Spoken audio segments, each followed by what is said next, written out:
Bokashi composting is becoming more and more popular in the West. It originated in Japan and is becoming popular for the reason that it is very low labor. It requires very little space and very little effort. It's a bacterial composting process, typically done in a small container, maybe about 5 gallons, and Bokashi brand is available to inoculate the food waste and break it down. While these methods work on a small scale, homesteaders, market gardeners, and farmers need a method that is at a larger scale, both because of the volume of waste that they're producing and also their needs on the compost side of things are larger. So I've been using a 65-gallon drum with a screw top lid to make Bokashi. I want to go over that process, what that looks like, and what it can be good for, what Bokashi is good for, and how it might fit into your scenario, whatever that might be, whether you have a homestead or a farm. Like I said, I have a 65-gallon drum with a screw top lid, and the only modification I've done to that barrel is to put a bushing on it that allows me to add a 3/4 inch brass fitting to allow me to drain off the liquid from the bottom rather than having to strain it out later. The screw top lid makes it easy to add the food waste. You can just simply dump it in the top and then screw the lid back on and seal it off.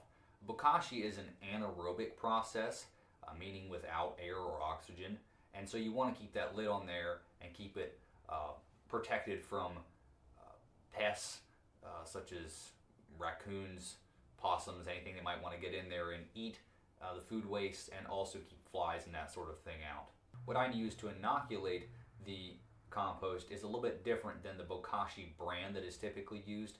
I use a lactic acid bacteria serum, or labs, which comes from Korean natural farming. I use that as my way to inoculate the compost as I put it in. So you want to put the compost in, dump it into the top of the barrel, and then sprinkle a little bit of that labs over the top, especially at the beginning to get it started. Once you get it started, it's less of an issue to keep adding that. You can even take some of the liquid off the bottom and pour it over the top. Just want to make sure that that fermentation process is continuing. So another way to inoculate it is to use fermented vegetables. The liquid off of your fermented vegetables can be poured in there as well to inoculate the compost and keep it fermenting. Another thing I like to add is leaf mold soil or some good compost or something like that to just add a little bit more beneficial bacteria to the process and keep that fermentation going.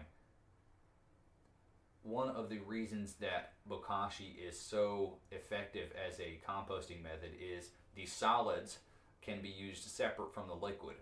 The solids can be added to a traditional compost pile and turned, or they can be buried into the soil and allowed to be decomposed that way. That's the traditional way to do it, is just to bury it in a trench underneath where you're growing. The liquid is really the gold of this system. It is full of beneficial lactobacillus, which are really, really effective at breaking up clay. A lot of people struggle with very tight clay soils, and the water won't penetrate, and roots have a hard time penetrating in there, and it's hard to build up organic matter in clay soils. And Bokashi is great because it helps decompress that clay and get some air down in there. The reason it can do this is because the lactobacillus can work in anaerobic environments in that clay soil and work to break up that compaction. Typically, Bokashi is done with fruit or vegetables. Think cucumbers, tomatoes, peppers, corn cobs, mostly fruit type waste from your garden. For that reason, it is very good to add to something, say, like tomatoes or peppers and those sorts of things that are producing fruit. Whereas lettuce, it may not be a good idea because it's not going to have the nitrogen. It's more a fruiting compound, something to promote plants that are fruiting. Also, you really don't want to add this to anything that you're going to be eating directly, like lettuce. because the bacteria levels are so high that they could cause problems for the digestion and cause maybe some health issues, some health concerns there. So I wanted to share how I do Bokashi at scale, and hopefully that can help you in your goals as a farmer and gardener, and help you be able to make the best use of the food waste, if you can call it that, that you have available to you. Thanks for watching.